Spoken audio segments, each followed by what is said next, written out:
Hello friends, आज हम advance algebra 1 का क्वेश्चन करेंगे जो कि आपका HPU M102 का क्वेश्चन है। तो ये है, इफ़ अ सब group G contain a subgroup of finite index then G contain a normal subgroup of finite index. तो क्वेश्चन में क्या बोला है कि G जो है वो एक ग्रुप है और उसका एक सब ग्रुप है। ठीक है, कोई भी एक सब ग्रुप है तो हमने उसको ले लिया, H ले लिया हमने उस सब ग्रुप को।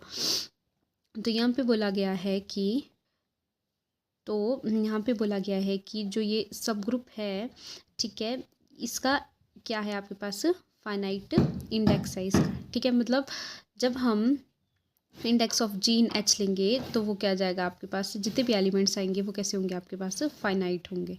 यही मतलब इसका है। ठीक है, और एक तो ये चीज़ है। सेकेंड यहाँ पे क्या बोला है कि देन जी कंटेन और normal subgroup of finite index, और ये जो है आपके पास, ये क्या है आपके पास, नॉर्मल सब ग्रुप भी होना चाहिए। दो चीज़ें यहाँ पे निकालनी है। तो सबसे पहले तो जैसे क्वेश्चन में लिखा है वही हम लिखेंगे, सब ग्रुप के बारे में लिखेंगे। तो हमने लिख दिया कि H जो है वो सब ग्रुप ऑफ G है। ठीक है, और यहाँ पे फाइनाइट इंडेक्स की बात हुई है तो इसका मतलब है कि index of G in H is equal to n, और ये लेस देन इन्फिनिटी है। इन्फिनिटी लेस देन का मतलब है कि ये गिन सकते हैं हम इसको, ये फाइनाइट है। ठीक है, तो ये चीज़ है। अब हमारे को इसका इंडेक्स के लिए कुछ एलिमेंट्स चाहिए, तो वही हमने ये एलिमेंट्स ले लिए। Let x1h, x2h, xnh be the left coset of h in G। Left coset का मतलब है कि ये जितने भी आपके पास x1, x2, xn है वो ग्रुप के लेफ्ट में आ रहे, तो मतलब ये आपका लेफ्ट कोसेट ऑफ h है। ठीक है, if x belongs to G, तो ये जितने भी x हैं वो किससे बिलोंग कर रहे हैं, ग्रुप से। Then x belongs to xi h for some I is greater than equal to 1 and less than n। मतलब x किससे बिलोंग कर रहा है आपका, लेफ्ट कोसेट से। ठीक है, जितने भी लेफ्ट कोसेट है उनसे बिलोंग कर रहा है आपका x, और i की वैल्यू जो है वो 1 और n के बीच में होनी चाहिए। ठीक है, या उसके इक्वल होनी चाहिए। तो अब हमने क्या निकालना है, ठीक है, ये हो गया। अब x, इसका मतलब है कि x इज इक्वल टू क्या हो जाएगा आपके पास, xi a, और a जो है वो h जो सब ग्रुप है उसका कोई एक एलिमेंट है। ठीक है, देन अब हमने निकालना है कि आपके पास h जो है वो नॉर्मल टू g है। ठीक है, x is normal to g अब हमने निकालना है, तो वो कैसे निकलेगा, जब ये इक्वल होगा आपके पास hi के, तो ये होगा आपके पास h is normal to g। ठीक है, अगर ये इसके इक्वल होगा ना तो मतलब ये नॉर्मल टू g होगा, तो वही चीज़ हम निकालेंगे। तो हम क्या करेंगे, ये एज इट इज़ लिख दिया। अब हमने क्या किया, यहाँ पे x की वैल्यू पुट कर दी, यहाँ पे xi a, और यहाँ पे x इन्वर्स की वैल्यू पुट कर दी, a इन्वर्स xi इन्वर्स। ठीक है, h एज इट इज़ आ गया। अब सॉल्व करेंगे तो क्या हो जाएगा आपके पास, a और a इन्वर्स आपस में कैंसिल होके 1 बन जाएंगे। तो xi इन्वर्स और बीच में h ये बच गया, वो यहाँ पे लिखा हुआ है। अब ये भी दोनों ऑपोजिट है, ये xi है ये xi इन्वर्स है, ये भी 1 बन जाएगा। तो आपके पास क्या बच गया, hi बच गया या h बच गया आपके पास यहाँ पे। ठीक है, तो यही हमने बताना था कि जो h है वो नॉर्मल है।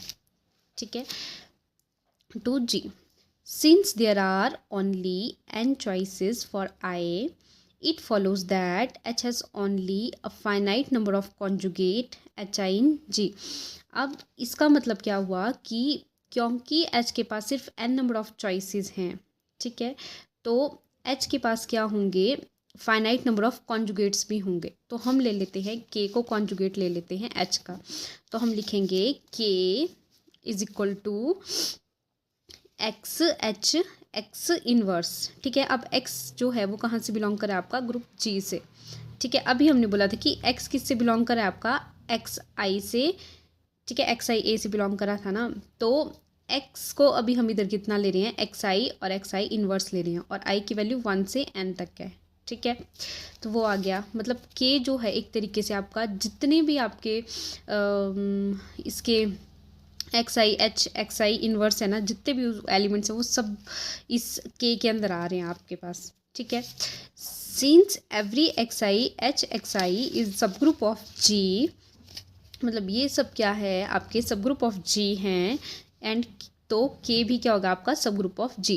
क्योंकि ये सब एलिमेंट्स जी में हैं और के में भी है, तो मतलब के क्या हो गया आपके पास, सब ग्रुप ऑफ जी आ गया, क्योंकि इन्हीं से ही मिलके के बना है ना।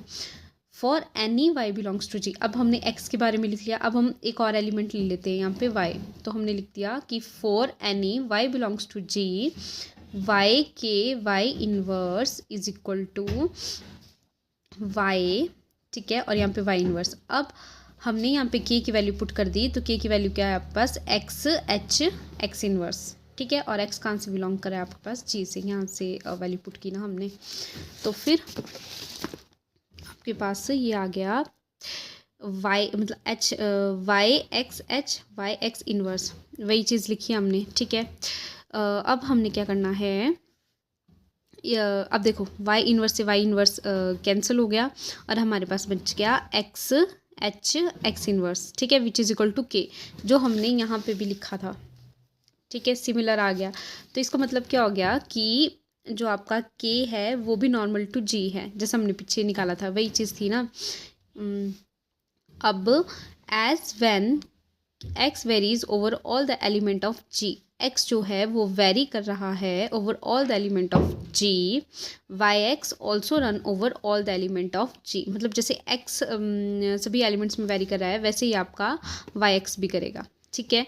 और k is normal subgroup of g जो हमने अभी निकाला, तो since we know that L M R subgroup of g with G L, मतलब आपके पास दो सब ग्रुप आ गए ना, एक सब ग्रुप मान लो आपने एच का ले लिया और एक ले लिया आपने के का, ठीक है, तो दो सब ग्रुप आ गए, तो इनके इंडेक्स जो है वो आपके पास लेस देन इन्फिनिटी है, ठीक है।